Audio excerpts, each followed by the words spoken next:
Hey friends, Sean from SGT Report here with a very good news update. My hat's off to the people, the patriots in Virginia who showed up today and marched peacefully on behalf of our Second Amendment rights. Our Second Amendment rights, of course, are the line in the sand, and the tyrannical Governor Northam now must fully understand that.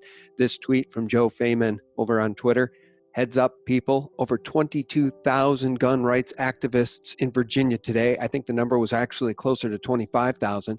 One arrest, but no buildings on fire, no cars on fire, no people hurt, no bloody beatings, just peaceful, lawful gun owners and supporters. Now, tell us again how the right is violent and dangerous. And Virginia Sheriff Richard Vaughn, who was there today, summarized where we're at quite succinctly. If the bills go through as proposed, they will not be enforced. They're unconstitutional. We support to uphold the Constitution of the United States and the Constitution of Virginia, and that's what we'll do. Outstanding. Yeah. All right. Thank you very much. Thank you. And on the night before the president's impeachment trial for literally non-crimes is about to begin, Jerry Nadler and pundits over on CNN are declaring that Hunter Biden must not be called as a witness, to which Donald Trump Jr. tweeted, "Interesting. Who could be more relevant to this than Hunter? He made millions and was involved for years.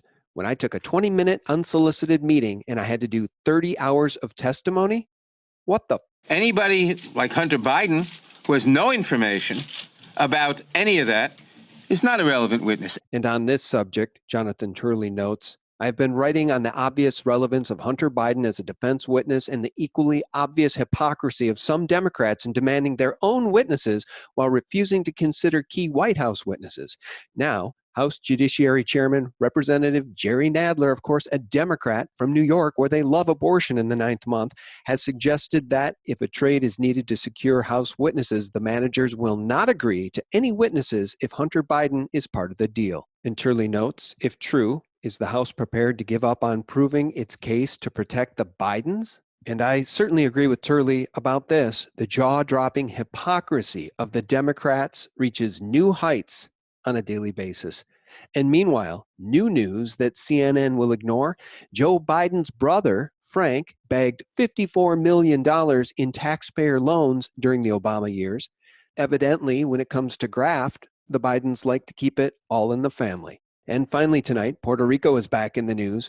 Recall that after the 2017 Hurricane Maria, which reportedly killed 3,000 people, President Trump was trashed by the mainstream mockingbird media for not doing enough, not sending enough aid, and not sending it fast enough. To which the president stated, quote, "The mayor of San Juan is a despicable and incompetent person who I wouldn't trust under any circumstance, and the United States Congress foolishly gave $92 billion for hurricane relief, much of which was squandered away or wasted, never to be seen again." Well, apparently, the president only got one part of that statement wrong, and that's the last part, never to be seen again.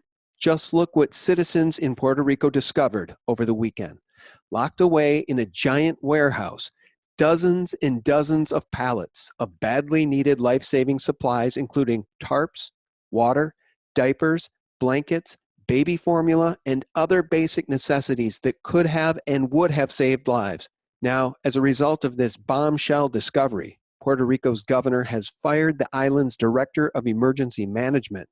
But understand this: the Democrats and those opposed to President Donald Trump will stop at nothing to try to make him look bad, including hiding life-saving supplies, food, and water from hurricane victims, many of whom undoubtedly died as a result.